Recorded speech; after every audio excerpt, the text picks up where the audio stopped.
is delete naman kasi yung nagawa natin add, edit, pero walang delete tsaka fetching ng data dun sa table.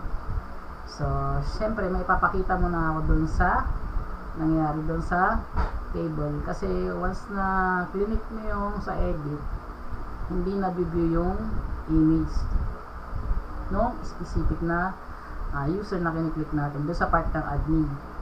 So yun yung sinasabi ko doon na i-fix natin yung sa part na yun. So bali ito yung sinasabi ko. So dati kasi pag click mo yan walang image dito, tapos pag click mo to walang image dito. So ito yung sa part ng edit, ito yung pinix ko. So nagka problema kasi siya dito sa code natin. So dito sa dito, so once detect niya kasi dalawa yung yung photo na tinatawag, tapos dito. So ang ginawa ko dito is dalawa. So gumawa ko na hinatak yung default once na wala siyang in-upload dito. So kukunin niyo yung default na name ng image. Yun yung natin. Yun. Dito niyo kukunin yung default na yun sa mismong image. So kinuha natin yung attribute niyan, yung image niyan. So pinasa natin dito. So ayan, ito. So ito. Kinuha natin yung niyan, yung pinaka default. So default, yung tinatawag natin default, ito yung kinuha niya dito. So pero pag may in-upload naman siya dito, manggagaling na siya dito. Hindi na siya mismo galing dito sa ating image. Dito na siya galing sa input file. So ito naman, gumawa tayo dito ng yun sa input file, para dito naman sa input file. Tapos ito, ita-upload siya ng image. Tapos dito sa taas, ito yung sa tinatawag natin yung default. So yung default, yung baga parang ito, yung default niya na image na galing sa database. So yan. So na-fix ko na yan. Gumawa ako ng condition dito kapag empty. So kunin niyo yung default niya, ito. Yan, yung default na nakasave sa database. Kapag not empty, kukunin niyo yung galing sa database. So kapag empty siya, so wala siyang, or pag empty siya or not empty kasi to, ito tinutukoy natin dyan, ito itong field na to. Empty siya, doon siya pupunta dito siya, mag-upload siya dito. Check natin, palitan natin yan. Nakalito kasi yan. Ngayon hindi siya empty, may laman na. Yan, update ko. So napansin nyo, diba, nag-replace siya doon sa dating image. So kapag inano ko yan, in-update ko pero hindi ko to pinalitan, hindi yan maapektuhan. So napansin nyo, hindi siya naapektuhan. So ulit, upload tayo ng another bago tayo mag-proceed doon sa delete.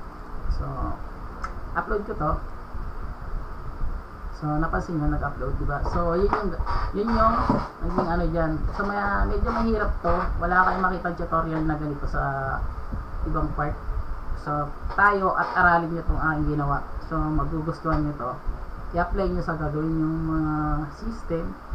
Kasi ito naka-ajax, kasi hindi to rekta, naka-ajax kaya medyo may hirap-hirap. Ayan, naka-ajax tayo.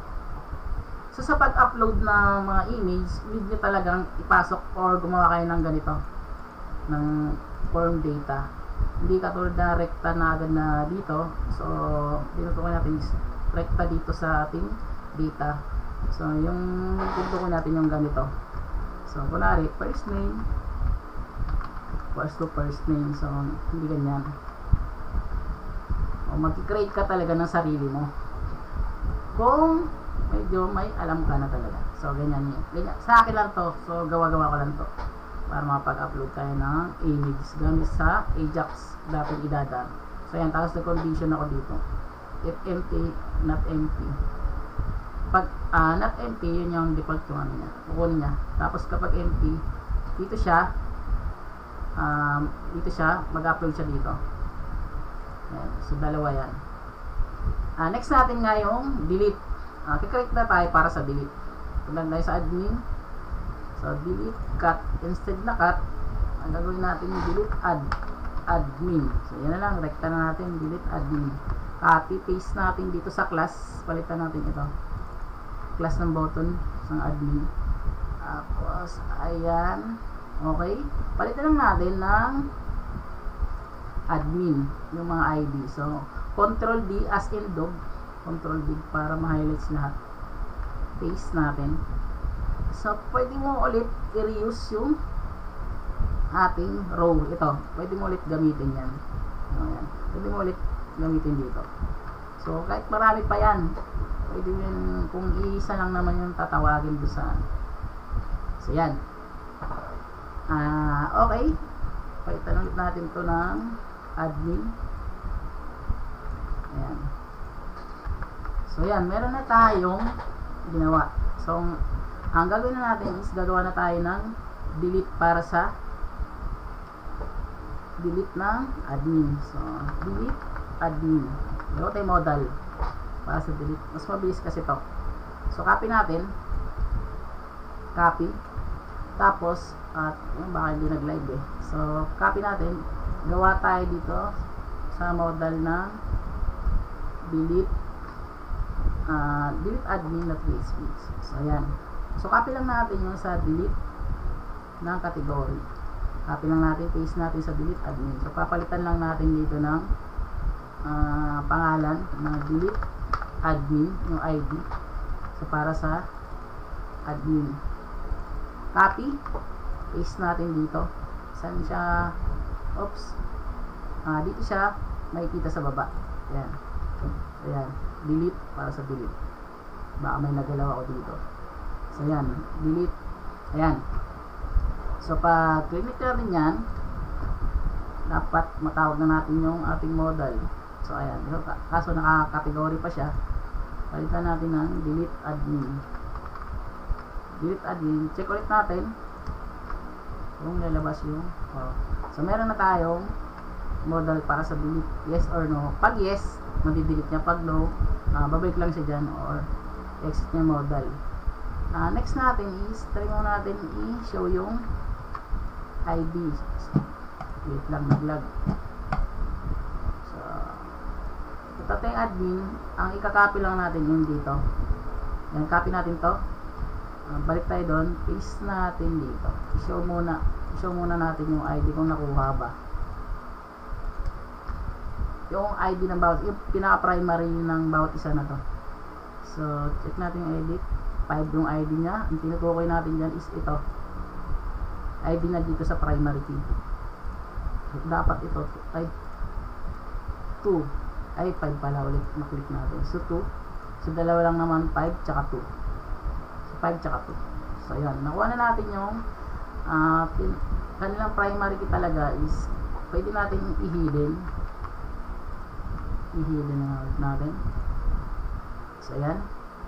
Ngayon is palitan na natin to yung delete category ng delete admin.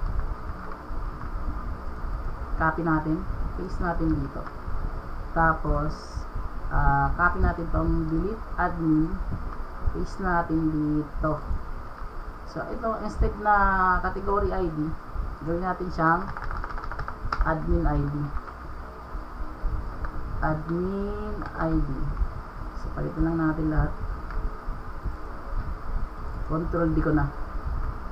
Yan, Control D. Tapos may series 4 pala to. Hindi sila, wala talaga kapareho. Copy. Saan nakikita yan dito sa baba ng form. Method post. Yan.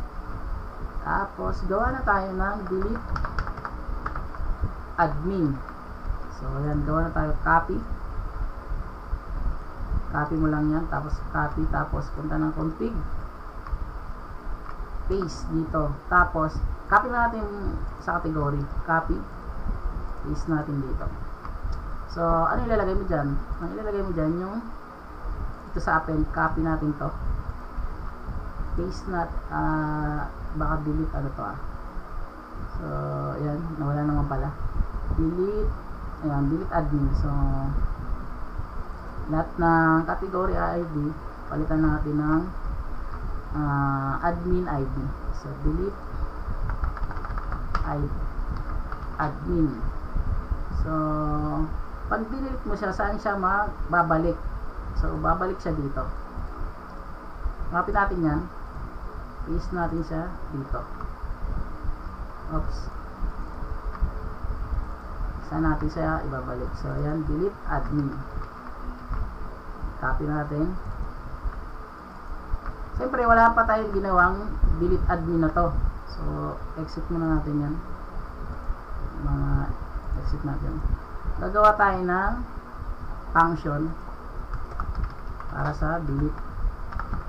Comment lang natin. And delete admin. So, gawa ulit tayo ng function. Public function. So, paste natin tong ginawa natin na to. Copy natin. Paste ulit, copy natin. Tapos, paste natin. Wait lang, maglalag. Paste natin dito. So, curly braces. Harap tayo dito ng delete para mabilis. Sa category. So, ito. Meron naman tayo sa category na nagawa. Copy natin para hindi na tayo mag-type. Paste lang natin dito. Siyempre, anong iano mo dyan? Ang ipapasa mo dyan. So, papasa natin itong variable na to dito sa execute. Pwede rin dito kasi isa na lang naman yung ID, pero hindi na siya variable, direkta. Ito variable. So instead na saan ba natin i-delete? Sa admin na table. Copy, paste. So ayun, ang bilis lang, diba? Siyempre, try na natin kung magdi-delete talaga. So delete ko yung isa, yung unggoy. So check. So yun. So, di ba? Dali lang gawin yung delete. So, yun lang. So, meron na tayong add, edit, delete, tapos fetching ng data sa table. Sana pag-aralin itong aking code. Sobrang halaga nito. At, subscribe nyo ako sa aking YouTube channel. Supportahan nyo at marami pa akong i-upload. Bukod pa dito sa OOP. So, mag-upload ako soon ng Laravel 10. So, or, kasunod is, kung papalarin, React o MERN stack. Ganon. Maraming salamat. Hanggang dito na lang muna.